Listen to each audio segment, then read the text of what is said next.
Spectrovision Radio.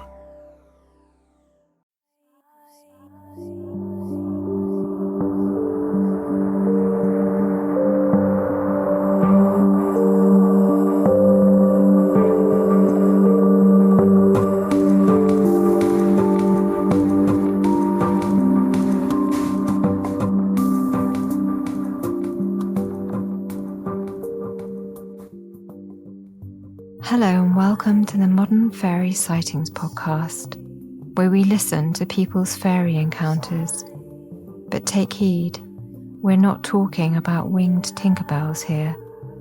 These are real fairies, real encounters that took people like you and I by surprise. Stay a while and hear their stories. My name is Jo Hickey Hall, and I'm a folklore researcher. Hello, dear listener. I hope you are well. Right now, we are going through a tipping point. People are moving into their hearts like never before. We are in a process of reclaiming our humanity, I believe, as we can no longer turn away from what lies in our shadow. It has risen above the surface and demands to be acknowledged. Even in the week between me releasing this to patrons and me releasing on general release, there's just a real sense of heavy grief. And I wanted to record this extra bit to acknowledge and honour that I'm finding it very hard.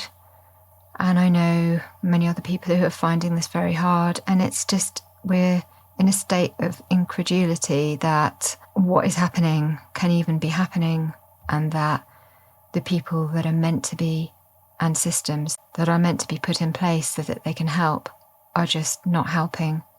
And what I'm also with is just the love that people are sharing with one another when they are coming together in grief over this dreadful world situation. And I really feel that, as I say, there is something coming through. There's something else forming, and I do believe that we will reclaim our humanity, reclaim our world. And I pray that those who are suffering are able to live their lives in peace, like everyone has as part of their basic human right. And so I pray for those who cannot feel this in their hearts yet. I really pray that they somehow find the compassion within themselves, the humanity within themselves, to do something and to make the changes that are necessary immediately.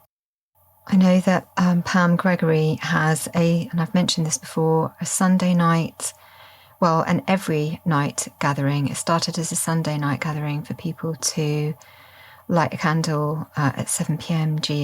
British London time to pray in whatever or meditate, whatever form of connection they use in order to join with others around the world who are sending love to the situation and love to all of those involved for the end of suffering. And that's something that we can all do, but you don't need to join up to anything. She just says, do it in your own way at home, and just feel in your heart how that is connecting in with what everyone else is doing. So that's something that we can do. And also then kind of looking at the reflections on our own lives, that's really been with me as well, about how patient I am with others, how compassionate I am with others or not, what that looks like for my interactions with people on a daily basis. All these things, there's kind of the really big stuff going on in the world, which is just unbearable. And then there's, the small changes that we can make, which of course send out ripples in the world. So let's hold those in suffering in mind and in our hearts, and let's also do what we can. And I hope you're all okay. Just know that you're not alone. If you're feeling alone with this right now, you're not alone. And in fact, on that, one thing that has really helped me is going to my local Buddhist centre where they offer free meditation. I'm not Buddhist, but I really appreciate the space there. I'm sure most of the people that go to that free meditation session are not Buddhists either. We're just all people with our own jobs and lives and things going on that find coming together in peace, on an evening in the week for an hour and a half just makes a huge difference to our capacity to live our lives at a time that is just so hard. So I just offer that, look up your local area. There will be a Buddhist centre offering, as I say, freely available meditation. In hours they teach, they're just short 10-minute bursts of meditation, different ones. Sometimes there's always readings, there's a breath meditation, there's a body scan, and it's just that little beacon of peace in my week that just means everything. So I hope that's of help. When someone goes through a transformation, they often face the darkness head on, sometimes in a shocking way. It must be acknowledged before it's able to be integrated. And I feel that's where we are right now at this point in our history. And this charged time we're living through is not for flagellating ourselves or giving up hope, even though we do face horrors and it is very hard to take. Do not give up hope. You are living here at this time for a reason, and we are here to help birth something new for our world. So take care of your well-being in whichever way resources your soul, and please aid others, even in some small way, no matter what that is. This conversation with Rose Aurora was an absolute delight. Rose is a fairy sorceress and seer. She shares some of her early experiences with spirits in our chat, the meaning and history of fairy traditions, lineages, and original mythologies. And Rose also describes some of her interactions with the good people. She also warns us why we should not seek out a fairy beau. In the full-length version exclusively on Patreon, Rose talks about the different kinds of fairies that she meets and offers her sense of where we are at the current time in terms of human and fairy connections. We also discuss what fairies might think of AI. So that extra section is on Patreon, where you can join for just the cost of a coffee per month. A huge thanks to my patrons, without whom this project would not be able to exist. And our conversations, shares, and recommendations in the Discord always lift my day. On Patreon, you'll get access to the member Discord channels. And there is, of course, tons of exclusive bonus episodes, which I make each month for the group.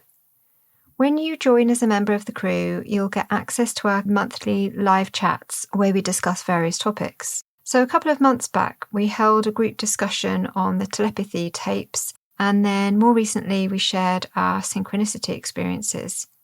And this month's coming discussion will be about fairies in the home, and that's because there's an episode coming up on that theme in the coming weeks.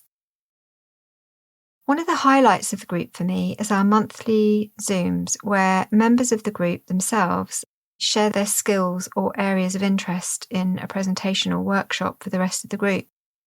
And recently we learned about communicating with plants with our resident folklore forager, Emily Wilde. These are recorded, look up the collections, you'll find them all there. And I'm also excited to announce that this year's in-person event for members is being held in Glastonbury in September. Previously, we've met in the Cotswolds for a walk and a picnic, and then last year we had a trip to Rendlesham Forest and Sutton Hoo, and it was just such a brilliant day. If you can support, then please do join us on Patreon. If you can't join us right now, it would be really helpful if you can leave a review and give it a rating, which really helps if you add that wherever you listen to your podcasts. A word also about what is called the free members section on Patreon, as I worry about that title being misleading. This used to be a simple option to become a follower of a creator on Patreon, which was a much more accurate description. But what ends up happening is that people come to Patreon and they join the free section instead of the member section. And unfortunately, it's really just kind of signing your details to Patreon without receiving anything in return. So instead, if you would like to get involved in the group and support the podcast, then please join the members group. Thank you very much for listening. I really hope you enjoy this conversation, and please be sure to follow Rose on Instagram at Rose Auroras and contact her on her website at roseauroras.com. I would love to hear your thoughts on this episode. You can always contact me at scarlettofthefae at gmail.com. That's Scarlet with 2 T's and Fae, F-A-E. I am a little behind with my admin at the moment, but I do reply. So do ping me again if you haven't heard back from me. But I am working to catch up with all my emails. Sending love to you, dear listener. And just remember that we are moving towards better times. And I feel that these other worlds are aiding us in that, particularly through nature. So take care of yourselves and take care of each other. See you next time. Lastly, one quick note about the audio. Apologies, because when I was recording, there was something wrong with my mic and it didn't pick up my audio properly. So it's kind of picked it up from the main computer instead of my mic. It does kind of improve as the conversation goes on, but apologies for the kind of tinny, echoey sound in my audio. I am also getting to the point where I feel like I could really do a hand with the production. So if there is anybody out there that feels that they would like to help me with that, please get in touch at scarlettofthefae.com. Time to renovate.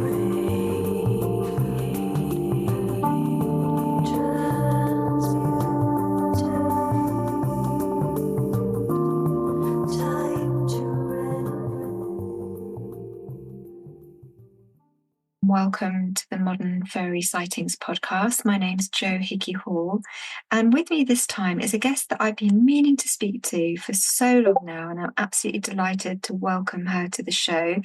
It's Rose Aurora, Sorceress and Fairy Seer. I've listened to a number of interviews with Rose over the last year, and Radical Elf Fame is a particularly great favourite of mine. It was a really beautiful interview, and also with Spirit Box. And it's just delightful to welcome you here, Rose. Thank you so much.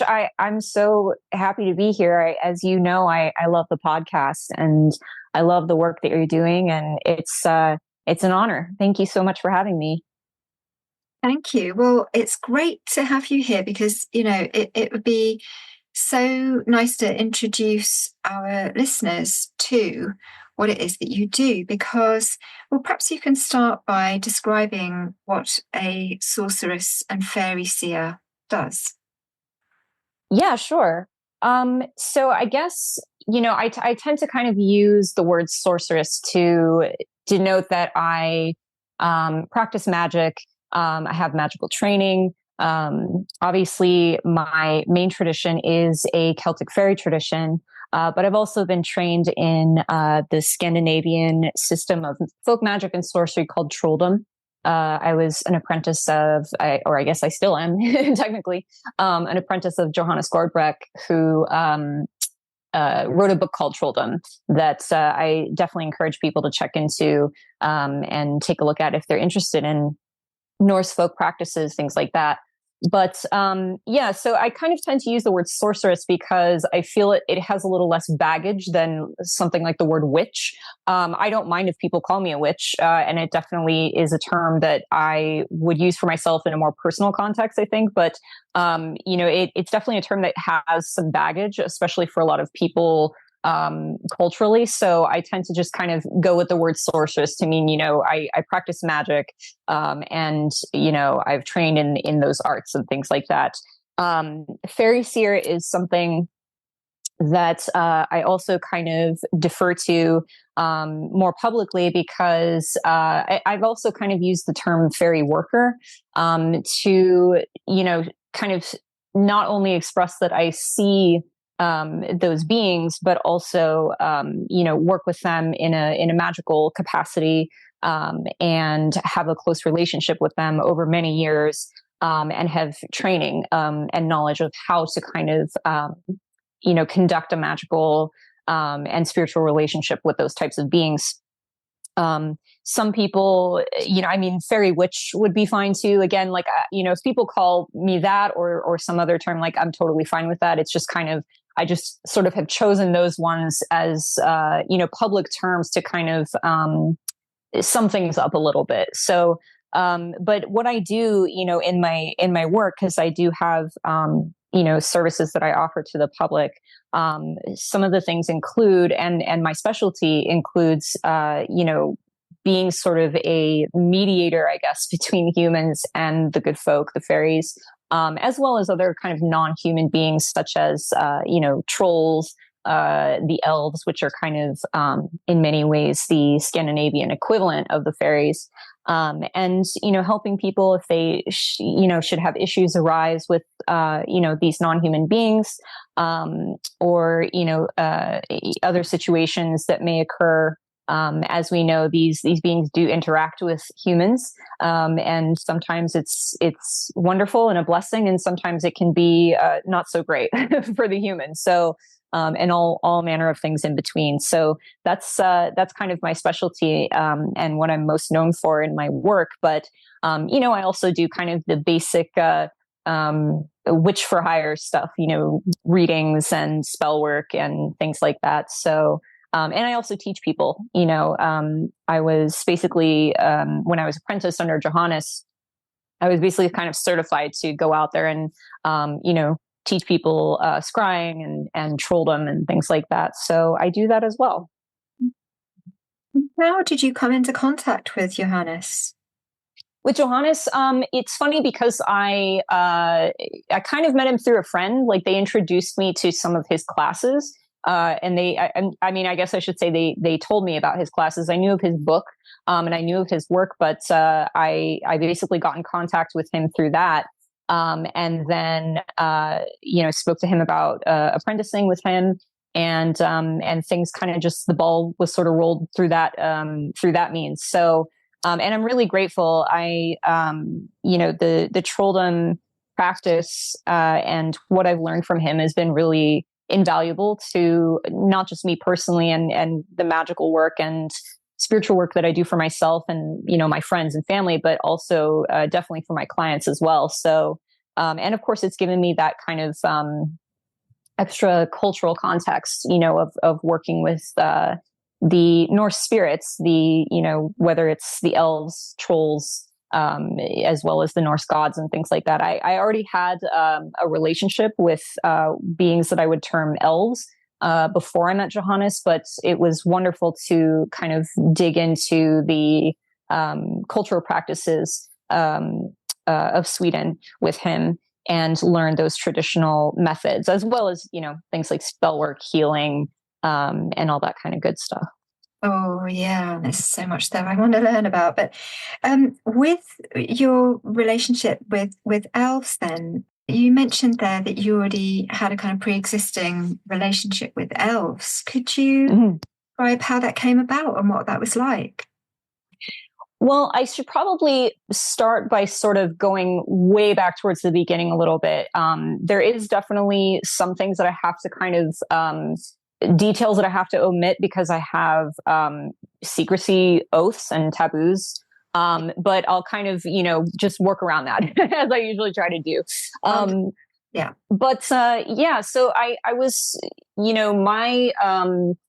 my fairy tradition, it's something that I was actually born into. And I know that's kind of, some people kind of raise their eyebrows at that because I think it's maybe not the way that everybody kind of comes into their magical practice or spiritual practice. It's not the same situation for everyone. But, some of my earliest memories are of spirits, including the fairies. And then not long after that, the actual magical aspects of what I do now already started to come into play. I think I was probably 7 or 8 years old the first time I really can remember at least doing a spell, something like that. So this has pretty much been a part of my life for as long as I can remember. And it's, the fairy tradition that I am a part of. These spirits are sort of seen as kin and teachers, and not just I guess something to kind of avoid, which is sort of in a lot of the modern outlooks, I guess you could say, in a lot of the Celtic regions, it's sort of something to be avoided, right? Or at least something to placate, so that they, the good folk don't bother you, or, steal your children, or, tie your hair in knots at night, things like that. But, there's a sort of working relationship and a relationship of veneration, but definitely something more akin to, a familial or kinship. And so, obviously there are still risks and dangers in that. And one thing that, we're always taught, and that I always try to pass on to other people, is that, these spirits aren't human. Obviously, there is some crossover with human dead, but because these spirits are not human, they don't have the same way of thinking about things that a human being does. And they're not going to have the same outlook on various things. And so it's important to keep that in mind, so that one doesn't become too comfortable. Even if someone has a relationship with these beings that's very positive and wonderful, and blessed, which it certainly can be, it's important to keep that in mind always, still, that they do not have the same outlook on things that a human will.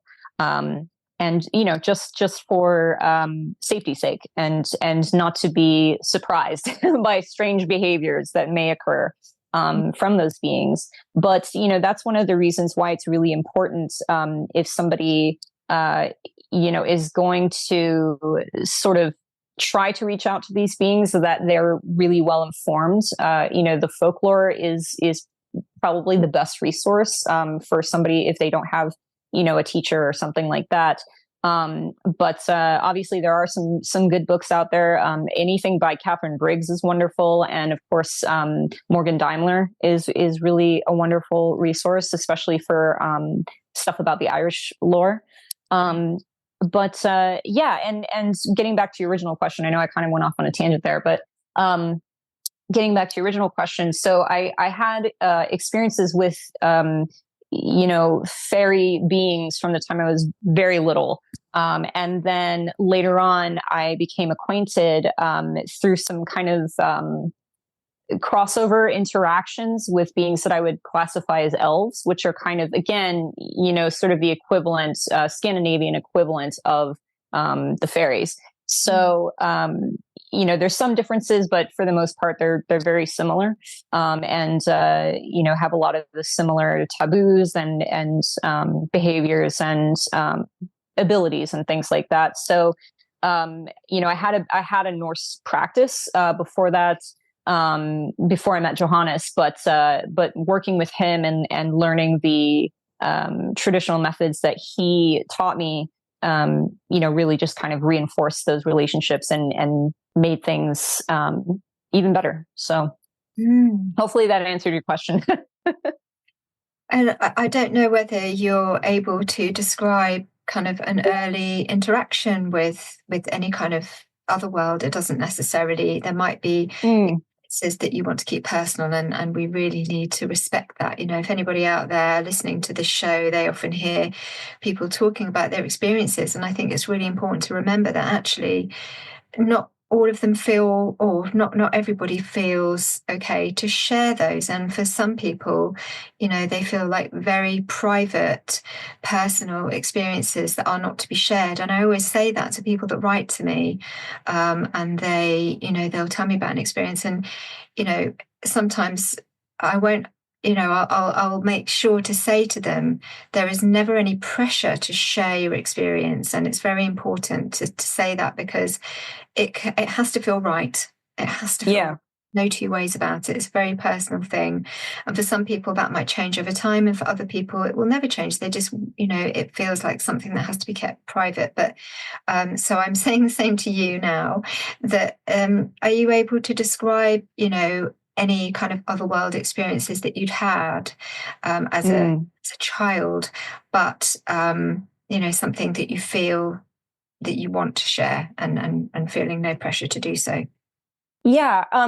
Before I also dive into that too, I'm glad that you brought that up too, because, the idea of secrecy and things like that. And then of course it kind of gets into also like not bragging and things like that. That's definitely something that is in a lot of the folklore, as well. This idea that, if you tell about the blessings that the fairies give you, that then they could, those blessings could disappear, or that the fairies could kind of go, never mind, so I definitely would recommend that people do what you said, if they're thinking about sharing those things, does it feel right to do so, or, if a fairy being flat out told somebody, hey, don't tell anybody about, and tell anybody about this, maybe don't, so, something definitely to think about for anybody who's kind of, experiencing things. But for me, I might not be able to go into some of the details, but I can say that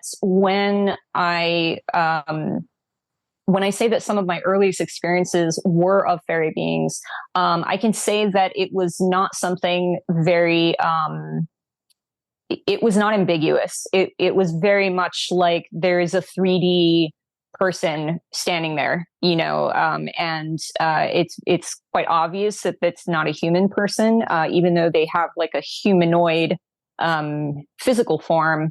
There are things that are not, that are sort of a tip off that it's not a human, whether it's, light emerging from their body, or, some other sort of strange features that's, or what might even be considered like a deformity, which of course is also something that kind of pops up in the folklore. The idea that a fairy being can have like, hooves for feet, or, in some of the Scandinavian stuff, you see this idea that the elves or certain nature beings can have like a hollow back, almost like their back is a tree, something like that. So, and also, a lot of other things as well. The dead were quite present as well, human dead, and that was actually I would say the experiences with the dead when I was a child were a lot more jarring, I think, actually, even than the ones with the fairies, because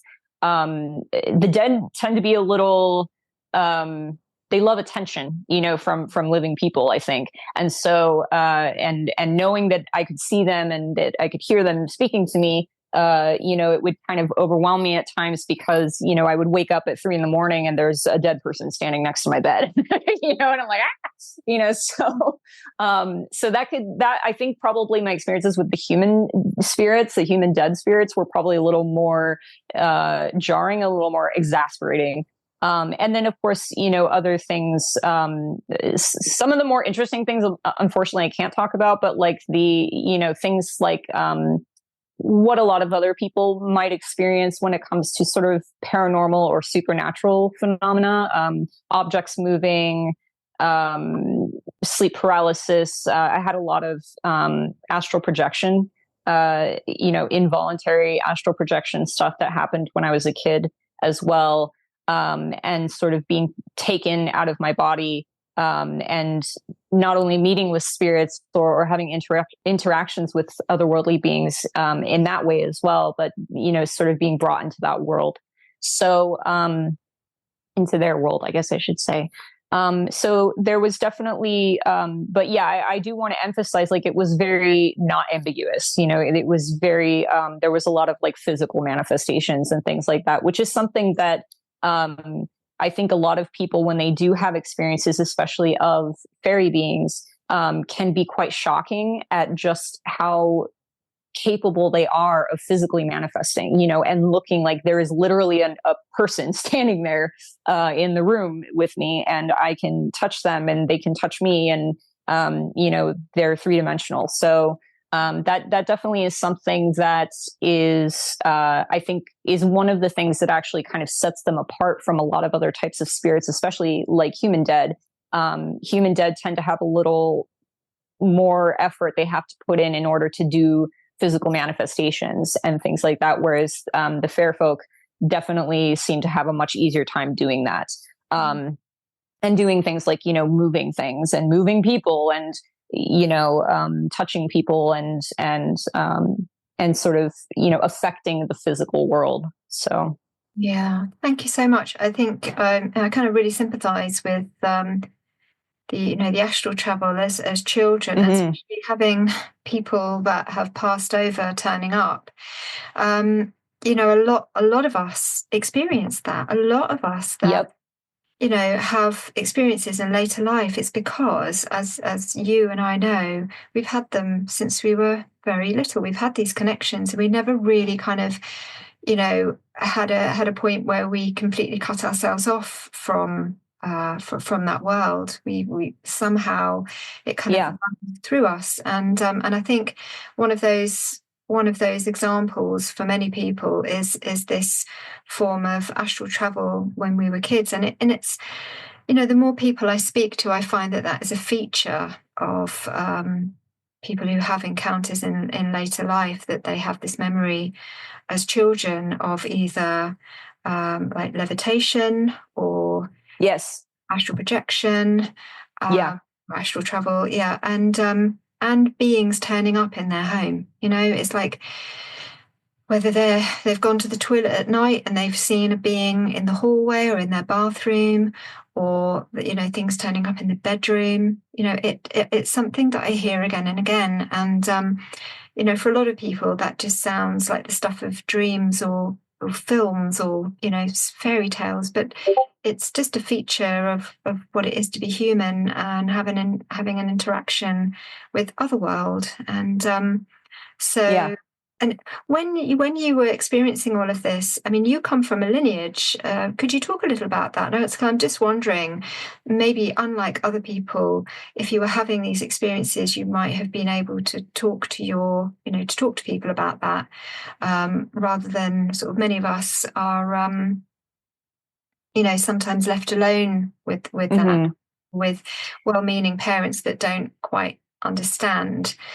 So did you find that this was something that somebody could help you make sense of that? Yes and no. There were, I'm trying to think of how I can phrase it without getting in trouble.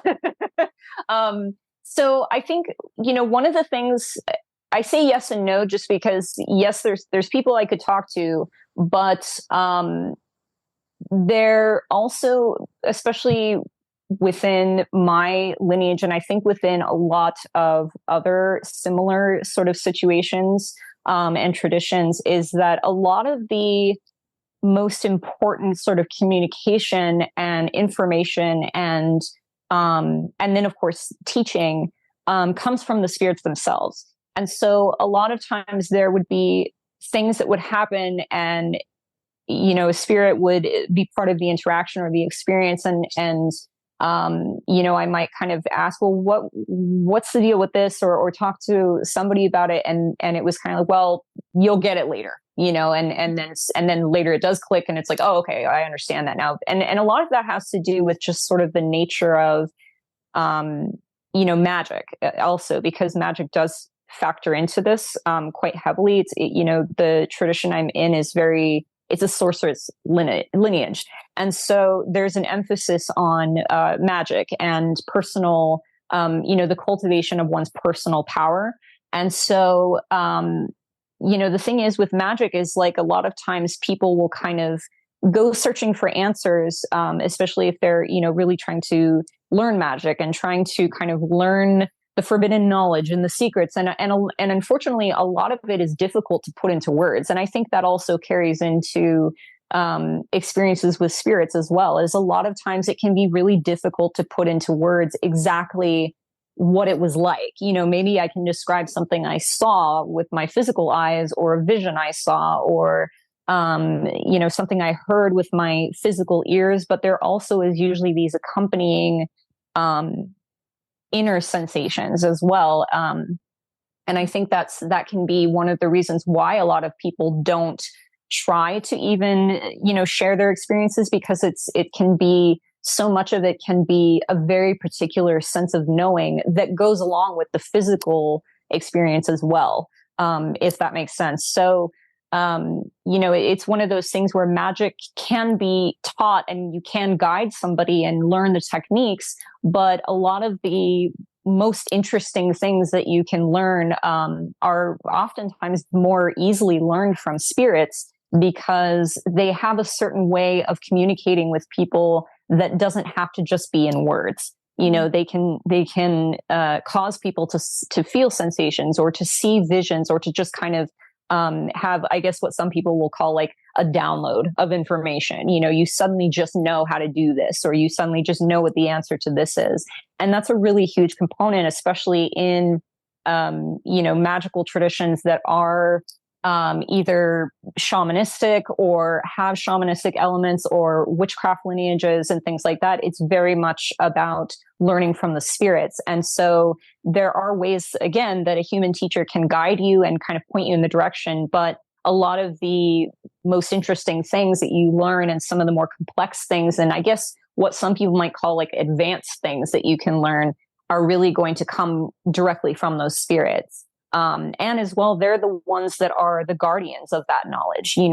I could tell somebody how to do something, if I was allowed to, how to do something that a spirit taught me, but it may not really make sense to them, or it may not work particularly well for them, because they don't have that, that line, that thread, that spiritual thread of initiation, or connection to a particular being or set of beings that grants that power, or that is sort of the catalyst for that power, if that makes sense. So, it's interesting, because I think this difficulty of putting it into words kind of not only really applies to the magical side of things, but to just these spiritual experiences in general.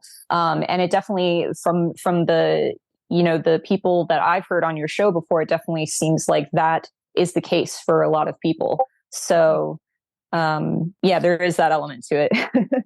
Yeah, very definitely. I find with my, the experiences that I've had too, it's almost like, it's not like you hear words in your head. Well, it's very different all the time, because it could just be a vision of something, a picture of something, whether that's an object being given to you, or so I've had something placed in my lap at one point before, and sort of trying to figure out what did that mean, and or you will see somebody or a being appear, and they direct you to a place, and suddenly you see a vision of where that place is, or what that thing is.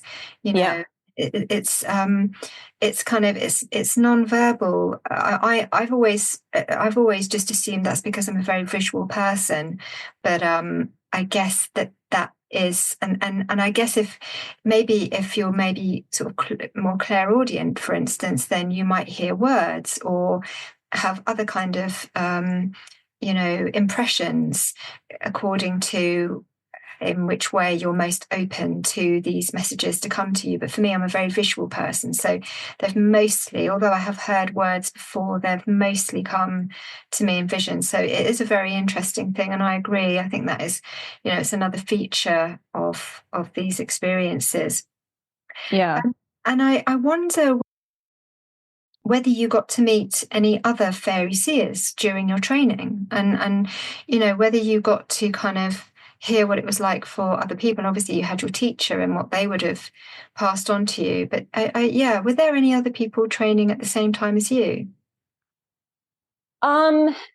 Yes, but not as much alongside me at the same time, which is kind of still the case. We're a little spread out, so but I do know other fairy seers. I have a friend who is a fairy seer, who is from a completely different tradition, in a different part of the world. But he has a similar kind of situation to me. And he definitely has, it's been really interesting because, again, because he's from a different part of the world, it's fun to kind of see the overlap of, well, what's the same and what's different. And I would say there's a lot more similarities than there are differences. But, it can be a bit of because my tradition is very insular, it's not, it's actually pretty rare that we're public, about, and obviously, like, I keep a lot of things very private about myself, but, this is still considered me being, more public. And even before I was kind of doing, offering my services online and stuff like that through like a website, I was really just kind of doing stuff for people by word of mouth in person. And people that I knew, and then they would tell somebody, oh, yeah, I know somebody who can help you with this, and, things like that. So, it was kind of one of those, it's a little unusual that I'm even as public as I am, which is, the case with a lot of, especially when you kind of move more into the sort of witchcraft lineages. They tend to be very secretive and quiet. Obviously, there are some quite public traditions out there that people are aware of, or some of them even publish books and things like that. But there are quite a lot of, whether it's like a family tradition or just, a gathering of various people, or even one or two people over time, it's often quite secret. And so, which, it has its utility and its purpose to keep these things secret, whether it's just, because of privacy reasons and, or even danger. I mean, I think especially people who kind of grow up in the Western world, it's easy to think of like, well, magic is fine. And, we can talk about this stuff publicly, but there's a lot of places in the world still where, it's quite dangerous to, practice magic publicly or, give any sort of hint that you do. So, that can be a factor as well as to why a lot of these traditions are very secretive. And again, as we kind of touched on earlier, there are, especially when it comes to the fairy side of things, it can be because there are those secrecy taboos and oaths that are made, about not speaking on certain things or only speaking about certain, aspects of it and things like that. It's frustrating because there's a lot of stuff that I wish I could just kind of like spill a lot of more detail about because it's interesting, at least to me. But it's something that you have to kind of be careful of when you do have those, oaths and things like that, because, it's great to share, but it's also, more important, for most people who are kind of dealing with these things to keep their, spirit relationships and their relationships with their traditions, intact, so, but I like to share what I can, and, I also, kind of going back to what you said, I want people to know that there are, you kind of said something earlier about like some of these experiences are very almost movie-like, very kind of Hollywood. And it actually makes me sad when I see people online who kind of water magic down or water down experiences that people are capable of having with spirits, because some of the things that happen, they may be kept hidden, but they can be quite extraordinary. I've seen things that are really incredible and quite miraculous. So, and I know that things like magic and, many types of spirits are capable of really incredible feats. And I want people to know that that's the truth and the case, because I think it's, even if somebody isn't pursuing, a magic, practice or anything like that, I think it's still great for people to know that these types of things exist in the world. It makes the world more magical. It makes the world more interesting. And it's, to me, I feel it's a hopeful, worldview that anything is possible. And I feel like, especially in the times that we live in now, when people are very kind of isolated and everybody is just kind of talking through the internet, and there's of course all kinds of political unrest and things like that. It can really rejuvenate people, even if they just decide, well, that's out there, and knowing that that's out there and that it's possible. I feel like it brings joy to my existence. So I think it can be something joyful for other people as well. I love that. I'm 100% with you there. And is that kind of why you decided to become a bit more public? Is this because, I'm thinking about my work, and I know I never really chose to do any of this, but I felt called to it. But the same for you, and obviously you have what you do on the one hand, and that comes from, is that family lineage? Yes, and yes, kind of. Okay. But so, was this aspect of kind of going more public, do you feel that that's part of your calling? I'm not sure. For me, again, like when before I kind of had like my website and stuff like that, again, I was kind of just word of mouth.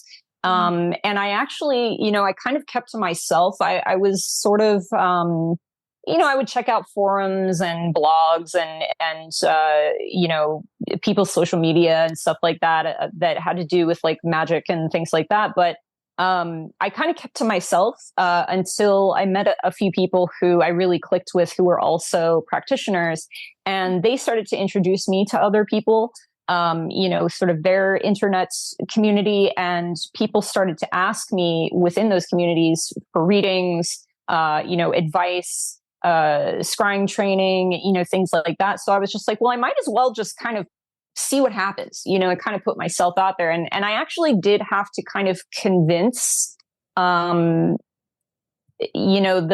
spirits a little bit of like, I know I'm supposed to kind of keep things secret, and on the down low, but I think there's a way I can do that still, but maybe see if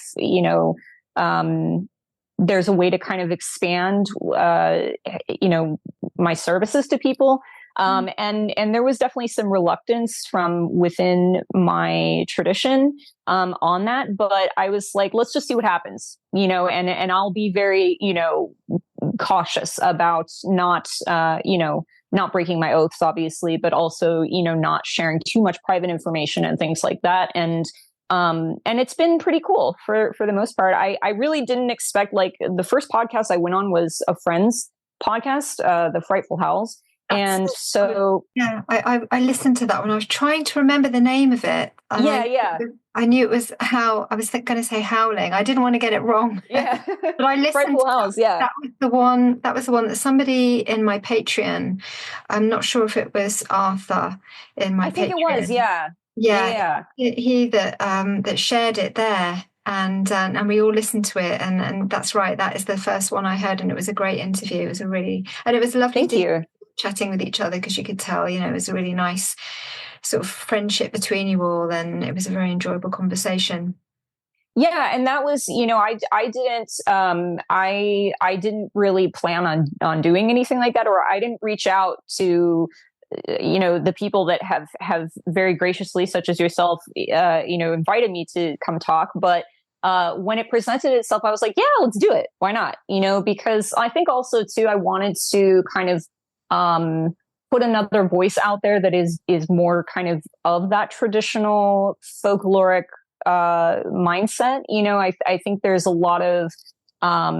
there's of course a lot of misinformation, and people kind of I think it's getting better now. I think especially Morgan Daimler has been really great about this, of kind of reminding the general public, like, hey, like, there's folklore about this, like there's there's an original mythology and an original anecdotal experiences that kind of teach us about these beings and things like that. And I really like that. And I think it's really important that people, not just for safety's sake, to kind of know how to interact with these beings, but also because it's a form of preservation, for these traditions and the fairy faith in general and things like that. So I was really excited to kind of do that, because I was like, well, I know these people, and I know they'll ask great questions, and also, they're kind of a similar mindset to me, and I'll be able to kind of talk about things from that more traditional folkloric mindset and point of view, and share that with people, and kind of see where it goes from there, you know? Yeah. When you're talking about the kind of secrecy of it all, I'm just imagining a cloak. It's like being cloaked. I'm thinking cloaked, and that has sort of magical kind of connotations in itself, that you need to wear this cloak, and it feels appropriate. That word cloaked somehow feels really appropriate for what you're doing, and it, by way of being able to bring it to the public. Now, I know that a lot of people will be very interested to know what kinds of situations you are called to deal with. Are you able to share any of the kind of situations that you might have to do? Yeah, absolutely. So it's funny because I remember I was in a Discord server a while back, and I had mentioned that, like, I do, these types of services for people, and somebody asked, like, do people still have the same problems now that they had, back in the day? and it's like, those same issues still arise. It can run the gamut from things that are less serious to things that are quite complex. Everything from, somebody just wanders into the wrong forest at the wrong time, and now, a being is upset and is kind of, changing their luck and kind of messing with them, to something that is much more serious, and sort of everything from, generational issues where an ancestor, and this is actually quite common. I've had multiple clients that have had issues such as this, where an ancestor that can go back quite far had some sort of negative interaction with a being, a fairy being.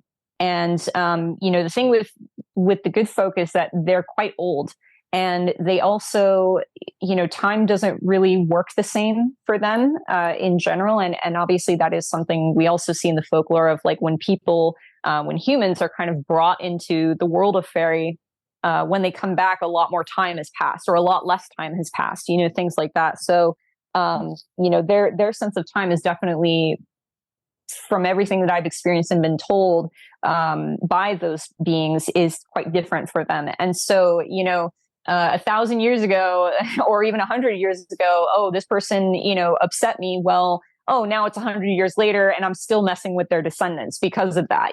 That's actually really common, is like that kind of weird ancestral stuff. And so, a lot of times it can be really beneficial for somebody, if they're having these issues, to come to somebody who's an experienced professional, and knows how to kind of treat and deal with these things, or can negotiate with the beings and things like that, to finally, shrug off these ancestral issues. The other thing too is, sometimes people are having experiences that aren't negative, but they are quite intense, or they're just confusing or shocking, and the person is just not prepared, and so they need guidance to kind of figure out, well, why is this even happening? How do I deal with it? Can I not deal with it if I don't want to? And so having somebody that can kind of mediate between them and these spirits is definitely wise in those occasions. Another thing too that a lot of people ask about is whether fairies, pursue humans romantically. They definitely do. Not always, but it's something that we of course see in the folklore and sort of anecdotal accounts. And yes, it still goes on today. I should mention though, and I if people have heard me on other podcasts, they probably heard me say this before, but it's not something I would ever recommend somebody seek out. Don't go out there trying to, like, get a fairy boyfriend. Like, it's just not wise. But these spirits do pursue people, romantically or sexually, and so that is something that can be really confusing, really terrifying at times for people. And, they may not even understand, like, what is this thing that's pursuing me? Is it a fairy? Is it a ghost? things like that. So that's something that I've definitely helped people with a number of times. And, sometimes you can mediate that and make it something that is actually a blessing in someone's life. But then other times it's something where you have to just go, this being needs to be separated from this person because they're too overwhelming, or they're outright violent, or too controlling, or whatever. They're just making the person sick because the person doesn't want anything to do with them, things like that. So and it can be quite delicate. These, as I'm sure you and many of your listeners know, these beings are quite powerful. They have, again, as I said earlier, they have a lot of capability of affecting the physical world more than a lot of other types of spirits might. And so it can be quite frightening for people when these things are going on. And so having somebody who can not only mediate those things, but also find a solution depending on what the situation is really beneficial for whatever the situation might be. So those are some things. Some of the weirder stuff is probably stuff that I can't really talk on because I don't want to give away my clients' privacy. But there's definitely a lot of really strange stuff, and there's definitely a lot of the same stuff that you read about, in the folklore and in people's accounts and things like that. All of that still goes on. These beings are still very much here and part of the landscape, the spiritual landscape and the physical landscape. And so, all of those that different gamut of experiences still happens, definitely. Do you get called upon by clients all over the world? Yeah, I do. I have people. I have people from Europe, the U.S. I've had people from the Middle East. I believe I've also, I've had some people from African countries. I would say probably Europe, Western and Northern Europe are probably the most common for European clientele, and then all over the United States as well. It's really interesting.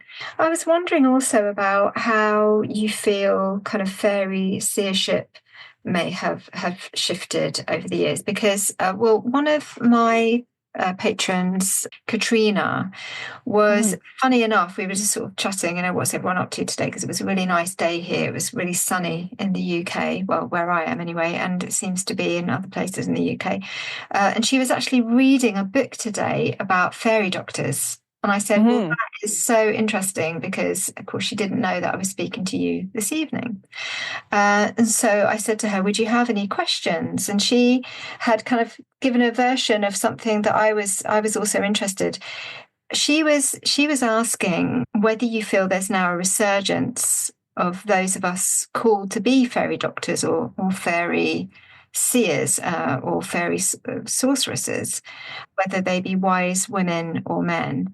And what do you think about that? Do you think people are being called, and how have you found it sounds as if you've been fairly busy as a fairy seer and sorceress. Do you feel it's changed in any way?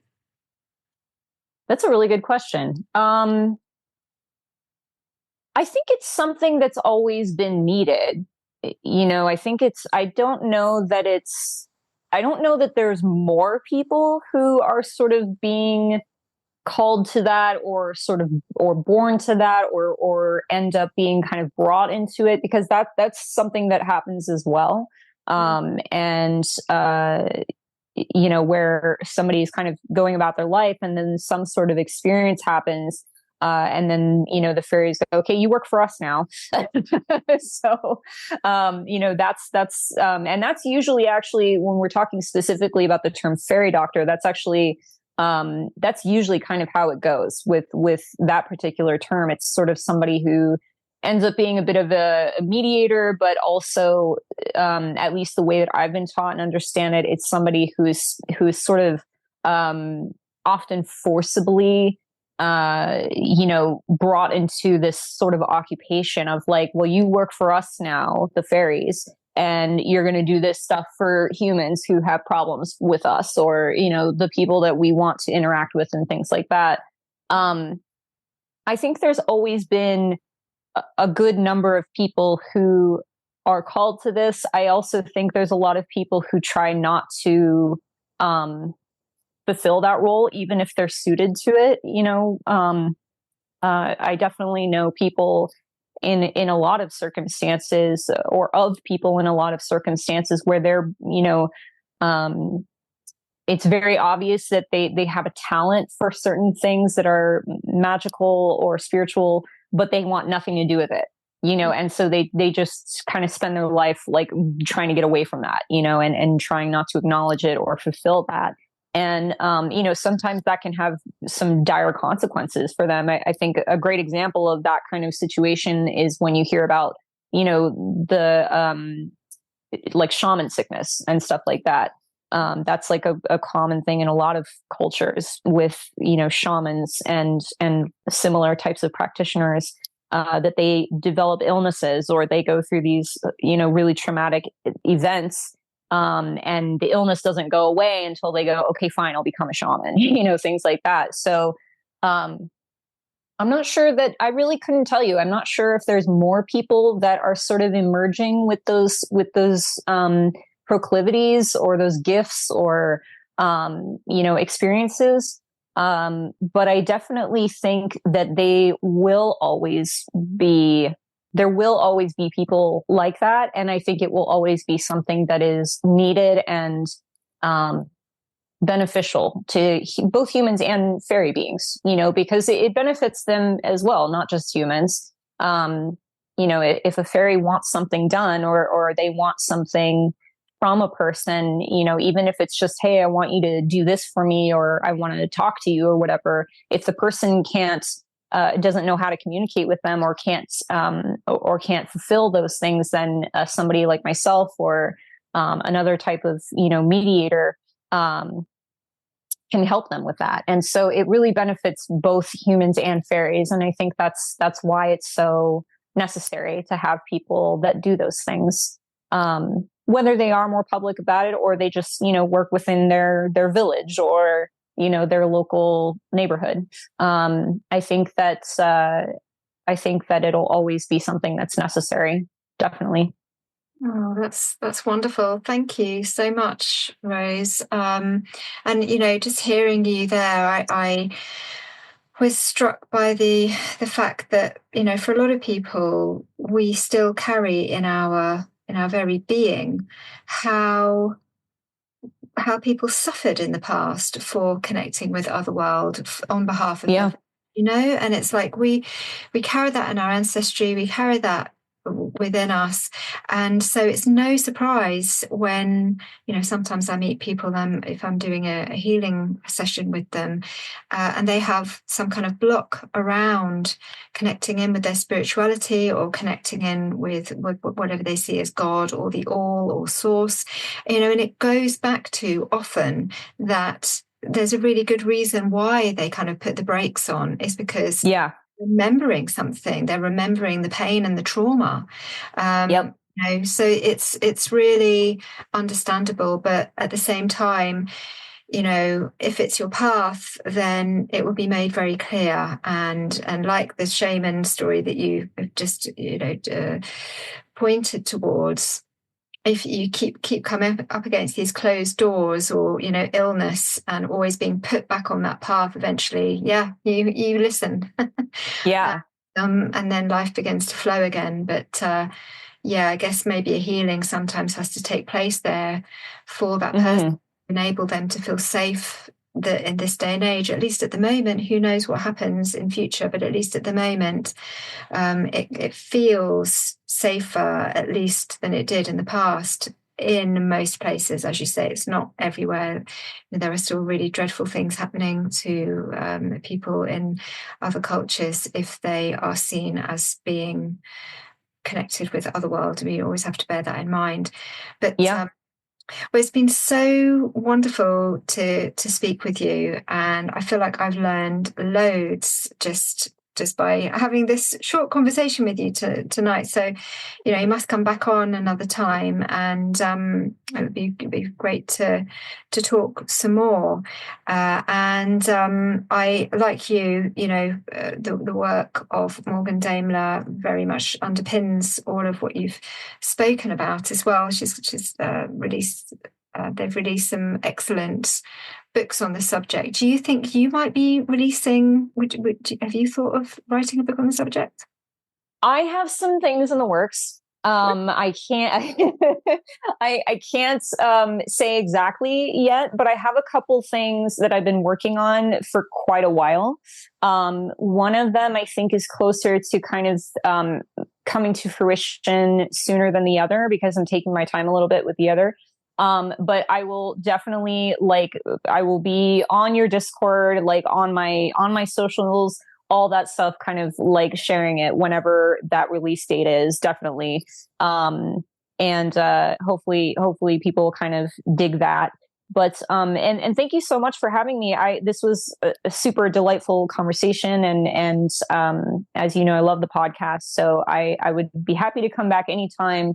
And thank you so much for inviting me on, but also just having this platform. I think I've expressed this to you before, but I really appreciate that you're doing this work and that you have this platform where people can talk about these things and not feel like they're going to be judged or, patronized about it.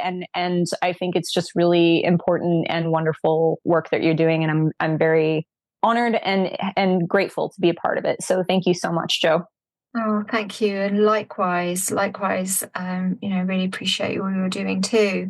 And I know there'll be people out there that want to, connect with you. And do you have some classes coming up, or some way that people can contact you if they have something that they want to discuss with you? I do, yeah. So I have a website where people can kind of read a little about me and contact me there. It's just roseauroras.com. There's a little S at the end there, at the end of my name, just because it was easier for the URL. Yeah. So that's my website.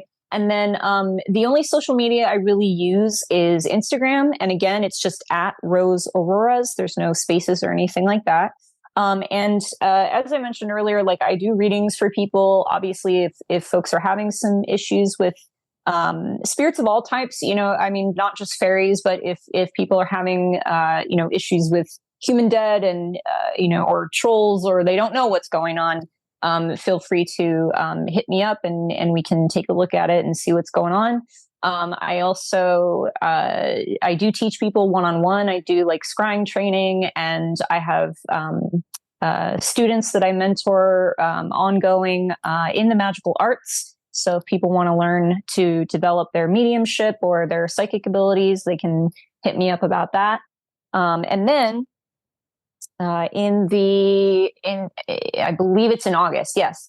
In August, I am presenting again at the Salem Witch Fest, the online portion, and I am presenting a class about the Celtic fairies. So I believe tickets are online now. I think they just put them up a couple weeks ago. So if people want to check that out, I think it's just salemwitchfest.com.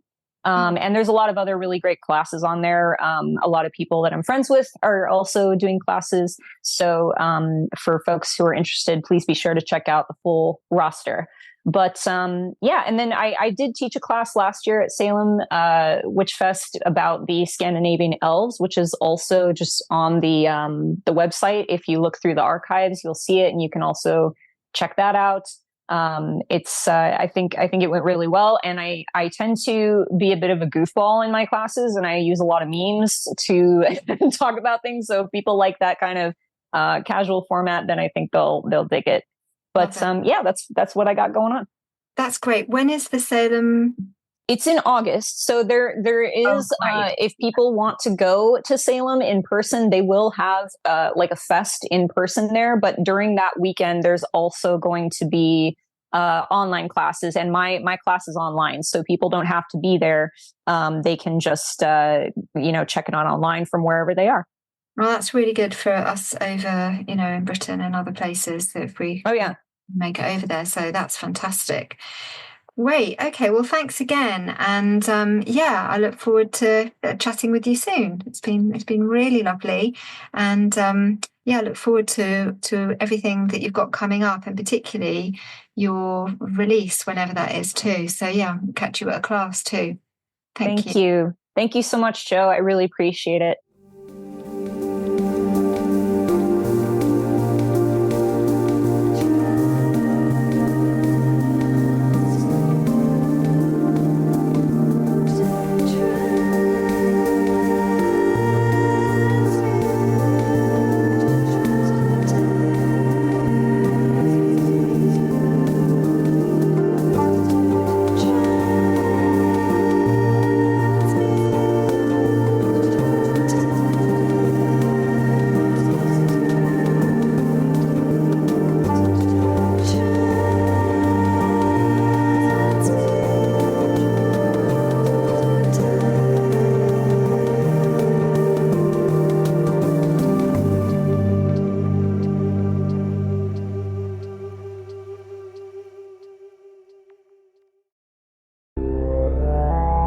Spectrovision Radio.